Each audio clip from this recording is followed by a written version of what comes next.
मैं एक किताब का नाम आपको बताता हूँ, हैप्पी मनी, माइकल नॉर्टन और एलिजाबेथ डन की किताब है। और इसका क्रक्स ये है कि पैसा गिव करने से खुशी आती है। सोशल एक्सपेरिमेंट किया इन लोगों ने। सोशल एक्सपेरिमेंट क्या था कि ट्रेन पे जो लोग चढ़ने वाले थे सबवे से, उन्हें कहा कि हम ना आपको $10 दे रहे हैं, लेकिन ये आपका नहीं है, ये आपने रैंडमली किसी को देखना है, शक्ल से उसे पहचानना है और उससे दे देना। बड़ा हैरान हुए ये क्या बात है। खैर उन्होंने एक्सेप्ट किया और फिर कई लोगों से जब उन्होंने अमल कराया और उनसे एंड में पूछा कि हाउ डू यू फील, तो they felt really good, excited, happy, उनके इमोशंस बड़े ज़बरदस्त हो गए। तो ये क्रक्स इस बुक का ये कि पैसा देने से जो है वो खुशी भी आती है अल्हम्दुलिल्लाह। दो आयात हैं, लेकिन दूसरी मैं इंशाल्लाह जो सेकंड आप राउंड लगाएंगे उसमें बताऊंगा।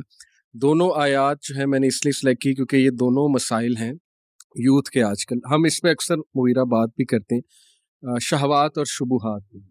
शुबुहात के हवाले से ये आया एक्चुअली इब्ने अब्बास तआला अन्हु की भी फेवरेट आया है, अकॉर्डिंग टू अ नरेशन। एक साहबी ने इब्ने अब्बास से पूछा कि आपकी फेवरेट आया कौन सी है, तो उस ज़्यादातर सहाबा की वो है, कुल या इबादी अल्लज़ीना असरफ़ू अला अनफुसिहिम ला तक़नतू मिन रहमतिल्लाह। लेकिन इब्ने अब्बास ने कहा कि मेरी ये फेवरेट आया है। वो सहाबी बड़ा हैरान हुए कि इसमें तो क्या ऐसा मतलब है, ये मौजू ऐसा कि आपका फेवरेट है। उन्होंने कहा इसमें होप है, होप फॉर दोज जिन्हें वसवसे आते हैं, डाउट्स आते हैं। तो आयत है वर्स 260, वइज़ क़ाला इब्राहीमु रब्बी अरिनी कैफ़ तुह्यिल मौता क़ाला अवलम तुअमिन क़ाला बला वलाकिन लियत्मइन्ना क़ल्बी। ये आयत की ट्रांसलेशन मैं आपको बताता हूँ। And remember when Ibrahim said my lord show me how you give life to the dead, Allah responded do you not believe. Ibrahim replied yes I do, but just so my heart can be reassured. तो अल्हम्दुलिल्लाह, देखें मैं एक scholar को भी सुन रहा था, उन्होंने कहा कि इसमें होप है उन लोगों के लिए कि जिनको डाउट्स आ जाते हैं। Not all doubts are wrong, some doubts obviously they can take you to a very wrong direction, especially अगर उनकी इंटेंशन ठीक नहीं है। और वो बस आप वो बनी इसराइल जैसे हर चीज़ पे डाउट उठा देते थे, वो तो गलत इंटेंशन। लेकिन अगर आप समझने के लिए, ईमान बढ़ाने के लिए कुछ पूछ रहे हो, तो मेरा ख्याल जो जिनसे पूछा जा रहा है उनको भी अंडरस्टैंड करना चाहिए।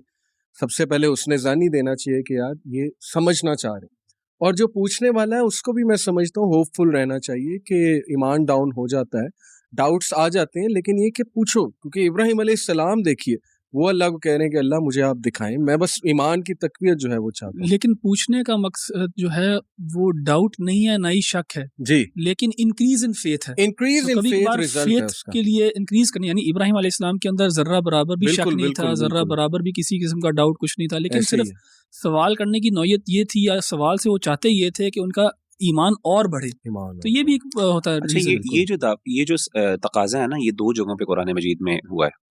एक तो तकाजा ये सैयदना इब्राहीम और मूसा अलैहिस्सलाम के बारे से, और एक सैयदना हम्म, मूसा अलैहिस्सलाम का भी। अच्छा, एक कौम की तरफ से भी ये तकाजा मौजूद है। हाँ हाँ सैयदना ईसा अलैहिस्सलाम की कौम ने कहा था कि अंज़िर अलैना माइदतम मिनस समा, ठीक है। तो असल में इन सब आयात का अगर आप कॉन्टेक्स्ट देखें ना, और यहाँ पे जो आयात हैं उसके अंदर अल्लाह ने सबसे पहले क़ाल अवलम तुअमिन, क्या तुम ईमान नहीं लाए।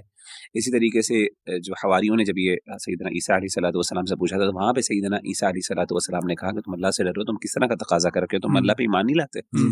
दोनों ने जवाब ये दिया कि हम अपने दिल का इत्मीनान चाहते हैं, और दोनों को जवाब मिला अल्लाह की तरफ से। इससे पता ये चला कि अल्लाह ताला से ऐसे एक्सपीरियंसेस का तकाजा करना जो कि अगेंस्ट द नेचुरल लॉज हैं, ये पसंदीदा नहीं है, लेकिन ये हराम भी नहीं है। कहने का मतलब है कि कई दफ़ा इंसान को अल्लाह की तरफ से रीअश्योरेंस चाहिए होती है कुछ ना कुछ लेवल पे। और मैं आपको बताऊं, यकीन करें, इंसान कोई भी रीअश्योरेंस अली भाई नहीं दे सकता। मैंने देखा है, बड़े बड़े लोग हमारे पास आते हैं, बड़े सिंपल डाउट्स होते हैं, बड़ी मुश्किल, हम बड़ा अच्छा उनको अपनी तरफ से जवाब भी देते हैं, लेकिन वो नहीं सेटिस्फाई हो पाते, they can not satisfy themselves. उससे पता ये चलता है कि मामला चूंकि दिल का होता है ना, वो दिल का इख्तियार सिर्फ अल्लाह के शरअ सदर अल्लाह के हाथ में होता है। इसीलिए जब तक अल्लाह की मदद नहीं है, अल्लाह की तरफ से इंशिराह नहीं पहुंचेगा, फायदा नहीं होगा।